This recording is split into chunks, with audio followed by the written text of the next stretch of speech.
Hello, magandang umaga sa inyo lahat. Isa lang yung nakita ko ha, kasi natabunan na ng mga video request yung iba. So, babatiin ko lang si Sir Chris De Leon, sabi ganun. Good morning Sir Bungo, pakibati naman ang misis ko, partner ko for 15 years. Sheena Rosette Roses. Ay, Brosas pala, sorry. Sheena Rosette Brosas. Birthday niya po July 21.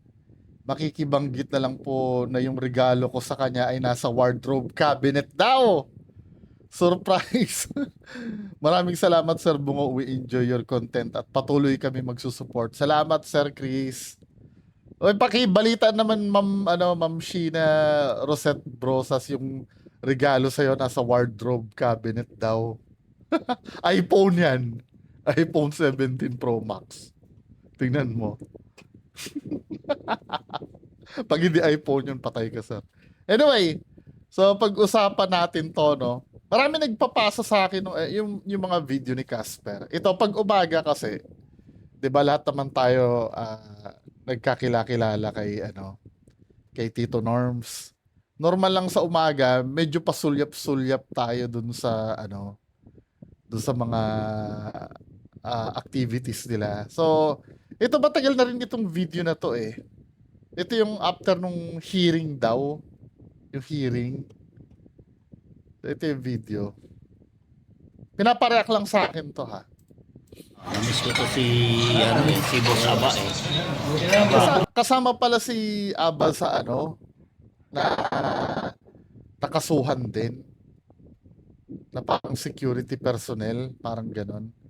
Tapos nandyan din yung iba Wala na Boss Aba. Mainit.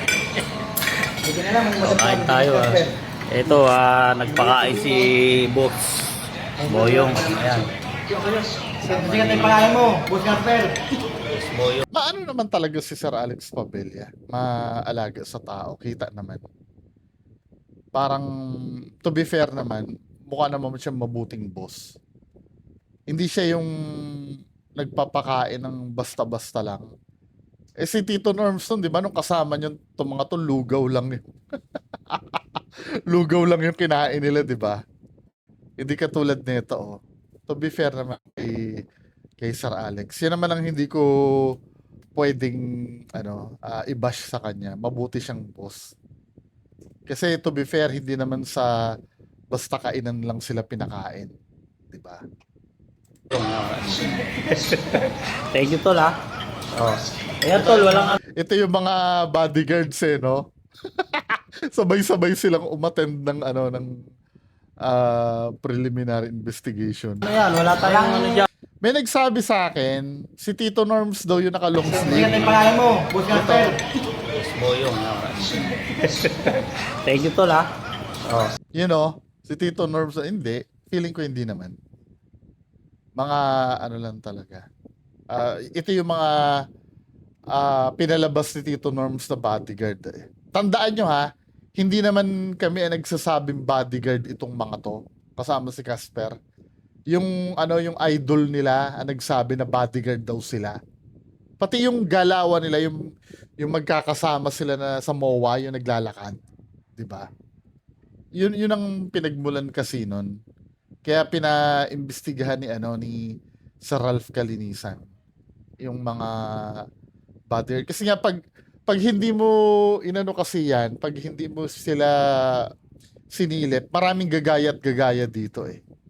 Siyempre pagka ginaya, ang susunod yan, gustong higitan yung gagayahin nila, magdadala ng baril yan, na. Kaya hanggat maaari, dapat ito pinipigilan yung mga ganito eh. Pwede kasing gamitin na pang-intimidate to. May nagsasabi na hindi, obvious naman na content yan eh. Ikaw, alam mo na hindi. Tayo, alam natin na hindi content yan. Eh paano yung ibang hindi nakakaalam? 'Di ba? Kaya nga sinasala itong mga ganitong gawain eh.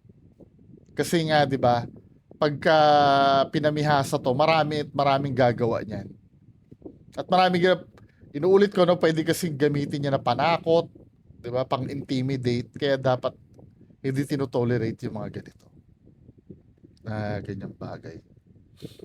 Masyado kasing show off si Tito Norms that time. May nag-AI oh. Uy, magkabati na daw kayo ng ng amo mo ah. Okay guys, maglilinis muna tayo ng lababo. Tapos mag-ano na rin tayo ng ng isda. Yung mga ulamin namin. Okay guys. Manager pala siya dun no? Hindi sa akin naman, wala namang masama yan kung ganyan din ang trabaho mo dyan. Yung magagasolin boy ka, tapos all around ka, yung mga maglilinis. Wala namang masama dyan Marangal na trabaho yan Hindi ka naman nanluloko dyan Kaya lang, wag na kayo magsasalita ng yung mga, kasi sometimes, no, yung para lang ba, hindi ko alam ano bang purpose nyo doon. Kasi definitely, hindi kayo nang aasar kasi hindi naman nakakaasar Nagmumukha kayong komedyante. Yung masyadong exage, yung ino-overqualify yung sarili niyo sabihin na gagawing manager, kahit hindi naman. 'Di ba? Hindi naman sa yung magsabi na lang ng totoo, binigyan mo ng trabaho. Okay na yun. Lalo lang kayong mamamak niyan Sasabihin mo manager, tas ganyan ang ginagawa. Tagahugas doon, tas tagaluto. Wala, inulit ko, wala namang masama doon. Pero wag na kayong dumrama ng kung ano-anong hindi naman totoo. Katulad ni Rogelio ngayon. Iisingit ko lang si Rogelio Galang Santiago ng Makati. Sabi ni Don Sebastian, full name daw Rogelio Galang. Tinan mo men nag-flex siya ng nag-flex siya ng binigyan siya ng iPad mini. Alam mo, hindi nag-iisip. Hindi, ang parang utak ni Tito Norms, hindi niya iniisip yung long term nung gagawin nila. Yung para bang basta makapuntos ka ngayon, hindi mo na iniisip sa mga susunod na araw ba, bebenta pa ba yung yung gimmick mo. Katulad nun yung nagyabang na binilhan daw ng iPad mini, tapos meron ba kanya then biglang babawiin yung katulad nito kasi pinressure namin ng pinressure na ilabas yung iPad mini na binigay Sabi ni Rogelio, uy, Kropal, binigay talaga sa akin yun ni Master Boyong the Explorer, ang iPad mini. Di ko nga lang tinanggap kasi nahiya ako. At higit sa lahat, di ko inaasahan yon kaya binalik ko. Tamo, ginagawa tayong tanga na naman uli. In-unbox mo 'Di ba? Pinagkagastusan ng 54,000 o 55,000 yon. Tapos sasabihin mo hindi mo tinanggap kasi nahihiya ka. Tapos kung hindi mo pala tinanggap, sana hindi mo lang in-unbox. 'Di ba? Binalik nyo na lang sana doon. Nirefund nyo na lang sana. In-unbox mo, tapos hindi mo pala tatanggapin. 'Di ba? Ginagawa tayong tanga Yun kadalasan yung yung problema. Yung gagawa-gawa, hindi iniisip parang sanay sila na every time na may manonood sa kanila, hindi nag-iisip. Kasi yun madali kasi yung ganun pag lahat ng follower mo hindi nag-iisip, kahit na lang ipakain mo. Kaya doon sila sanay ngayon. 'Di ba? Kaya ito si Casper nung una bidang-bida dahil gagawin daw manager, tapos hindi naman. Inulit ko, hindi naman masama 'yon, Yung pagsisinungaling lang yung part na na hindi maganda. Samahan nyo ako dito. Aking lababo. Ano tayo guys? May ambition pa rin talaga siya sa social media. Oo nga meron din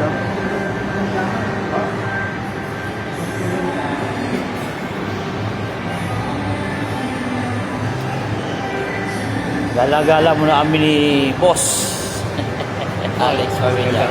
Oo.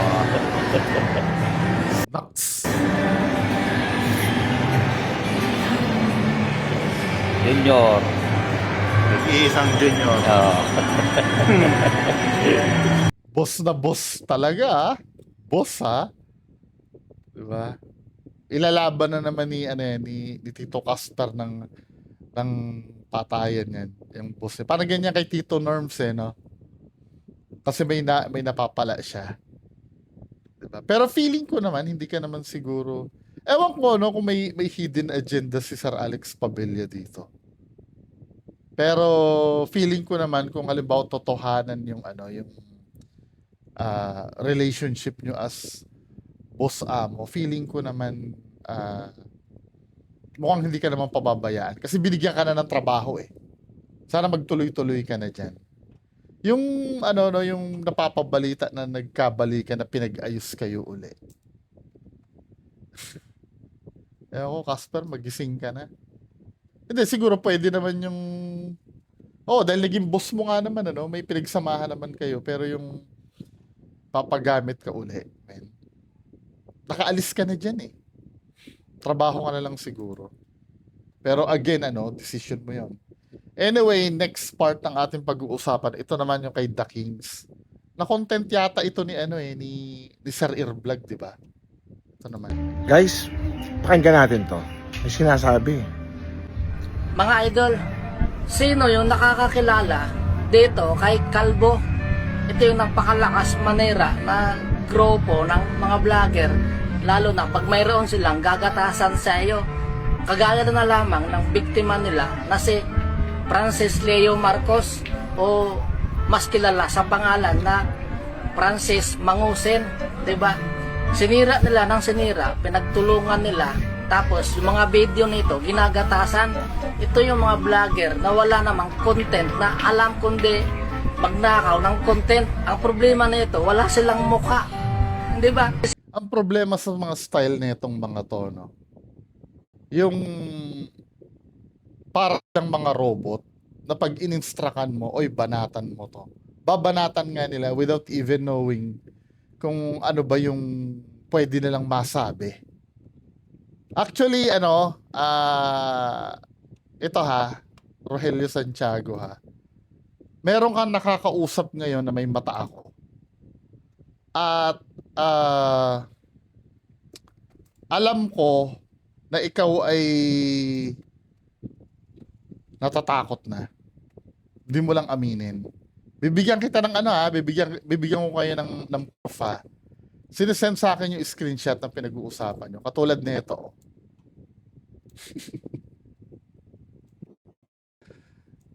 Sabi ko, wag mong gamitin yan. May nagwa-warning na sa'yo, men eh. Wag mong gamitin yan. Pang rage bait sa viewers mo, cyberbullying yun sa institution. Sabi ko, nagsabi sa'yo. Napakadali akong kausap. Sabi gano'n. Ingat at trabaho lang tayo ng maayos, brother, para i-bless tayo. Sige, boss, sunod tayo. Hintayin ko i-take down mo sa page mo yun, Boss Rogelio. Binubura ko na, sir. Pinanood ko lang saglit. Wala na, Boss Wino, di ba? Medyo cautious ka na ngayon. Kasi alam mo, hindi nagbibiro yung kasama mo. Tandaan mo ha, yung pag nakasuhan ka, mahabang laban yan. Hindi yan yung tulungan ka ni ni Sir Alex Padilla hanggang mapiyansahan ka, pero hindi doon magtatapos yun. Mahabang laban yan, min. Baka akala mo sa piyansa ka lang matatapos. Temporary lang yung liberty mo doon. Tsaka hindi maganda, may record ka, may kaso ka. Huwag kayo papaniwala sa mga magiging boss nyo. Ayan nag-i-explain ka dito eh. Di naman ako binayaran, sir, content ko lang yon. Itong problema eh. Diba? Content ko lang yon. Hindi kasi pwedeng dahilan yung content na yan eh. Pwede bang gawin depensa yan sa sa cyber libel? Content lang po kasi yon. Naisabi mo na yung message kasi eh. Pag nailabas mo na yung message na yon, open na for interpretation sa lahat yon. May mag-iisip dyan, totoo yon. May mag-iisip dyan, yun nga, katulad ng iniisip mo, content lang, no? Pero yung impact nun, makokontrol mo. Paano kung sabihin ko, halimbawa lang ha, sinabi ko magnanakaw ka. Nasira ka sa maraming tao. Tapos, nung nasira ka na, sasabihin ko, content lang yon. Papayag ka nun? 'Di ba? Pag-isipan mo naman.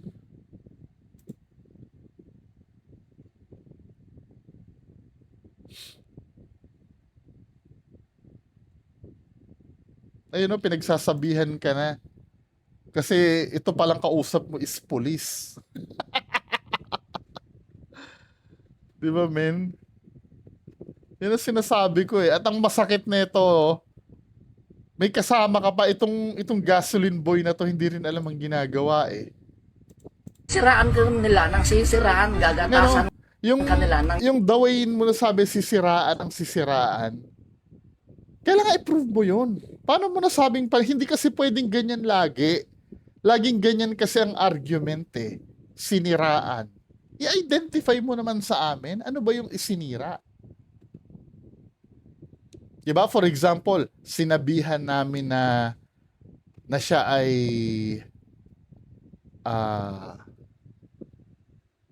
babaero. Diba? Pero wala naman kaming proof na nakita na ng babae siya. Diba? Yun ang ano, asan hahamunin mo kami ngayon? O sinabi nyo, si Juan ay babaero, anong patunay nyo? Ganun dapat. Pag walang maibigay na patunay, naninira talaga yun. Hindi pwede kasi yung parang, yung sobrang vague na sasabihin nyo, nanira. Kaya tuloy lahat ng mga supporter nyo, lahat ng mga nakikinig sa inyo, yun din lang ang sasabihin. Naninira. Pag tinanong mo, ano ba yung sinira namin? Hindi naman masabi kung ano. Yun po kasi yung sinabi nung siniraan nyo daw si Alex Padilla. Ano nga yun? Diba? gagatasan, di ba? Kung mahina-hina lang ang pag-iisip mo, maiinis ka eh. Di ba kasi bakit ni kanila sisiraan? Di ba? Samantalang wala kang ginagawa sa kanila. Ang gusto lang ng mga ito, Ito yung pinakatangang linya mo, men eh. Ba't sinisiraan wala namang ginagawa? Ito yung pinakatangang linya talaga nito. Na tinanong na kita dito sa messenger, wala ka na isagot sa akin. Sabi ko, kung ganun pala, na walang ginawa kay The Kings, ikaw, anong ginawa sa'yo para ganyanin mo si The Kings? Hindi mo ko nasagot nun. Diba? Tapos binalik mo sa akin, si Alex Padilla, anong ginawa? Hindi, prinsipyo mo yan eh. Sabi mo, pagka walang ginagawa, dapat hindi mo inaano. Binabalik ko, anong ginawa sa'yo ni The Kings? Wala rin. Bigla mong tinira. Tapos, sasabihin mong ganon. Hindi kasi, tinitira nyo si Alex Padilla eh. Kahit na, wala namang ginawa sa'yo eh. This is Alex Padilla yung magalit. Diba? hindi uubra ito, men eh. mag-upload ka ng video para Kaya kahit kailan hindi talaga papasa itong mga pinaggagawa nyo eh. Lalo na ito tong gasoline boy na to. Pero may bigas-dugas na ito. Laging tinitira niya ito si FLM eh. Yung bigas-dugas na yan, men. No? Samantarang nung pandemic pag dumarating si FLM at namimigay ng mga bigas at ng mga donation, halos magkandara pa ito sa pagkuha. Siya pa ang nangon. Libelous ito, men. At ang problema, tinag si Sir Aboy, si Attorney Aboy. Tapos, alam mo nangyari, nag-reply si Attorney Aboy. Sabi ka ni Attorney Aboy Paraiso, Kuya, bisita ka sa office, aksyonan natin agad to para di na pamarisan. Yari kayo ngayon. Kung kailan yan, hindi ko sasabihin.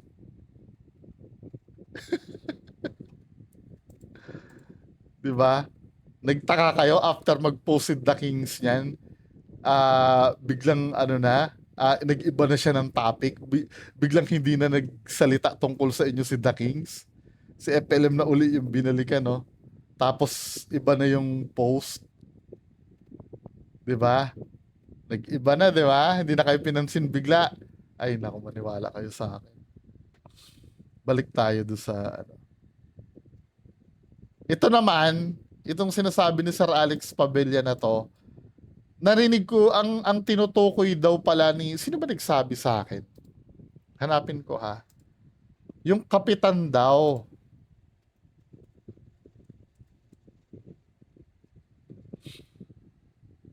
Sana ba yun?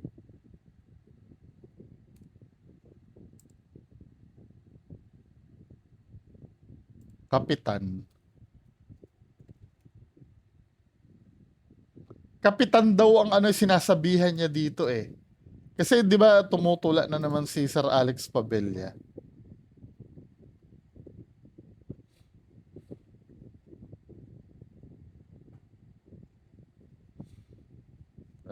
Saan na ba yun? Ito. 'Di ba merong ano, yung nagsasalita tamo ha. Sir Alex Pabella. Itong si Bilas naman durugas, matakaw sa bigas kaya minamalas. Laging ambisyon ay makakulimbat. Kaya ang solusyon sa kanyang ambisyon, pagdikwat ng bigas galing donasyon upang ipamahagi sa mga taga-nayon. 30% na pinamigay niya, subalit ang labis ay itinago niya. Wow, boss! Bigas dugas, ang lupit mo, bilas! 'Di ba? Bigas dugas. Alam natin kung sino 'yun eh. Alam mo nung tinanong si Sir Alex Pabella, ang sabi ni Sir Alex Pabella, oh, boss, delikado ka diyan, cyber libel 'to. Burahin mo 'to, gagawing ebidensya 'to pag kinasuhan ka. Malapit na kaibigan ni The King si Aboy Paraiso ng CACC. Kapitan namin, inatira ko diyan, 'di ba? Kapitan daw nila. Ewan ko.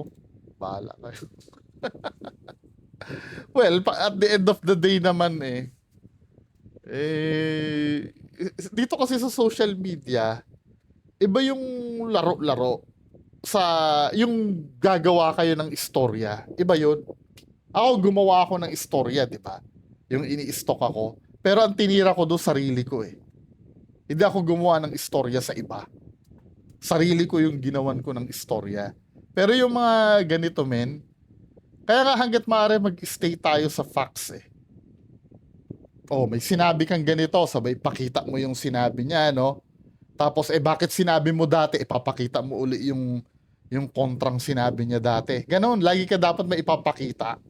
Pero kung ganito, galing sa rumor, yung mga dugas-bigas na yan, bahala kayo. Anyway, yan lang muna ang pag-uusapan natin. Magandang umaga sa inyo lahat. Bye-bye.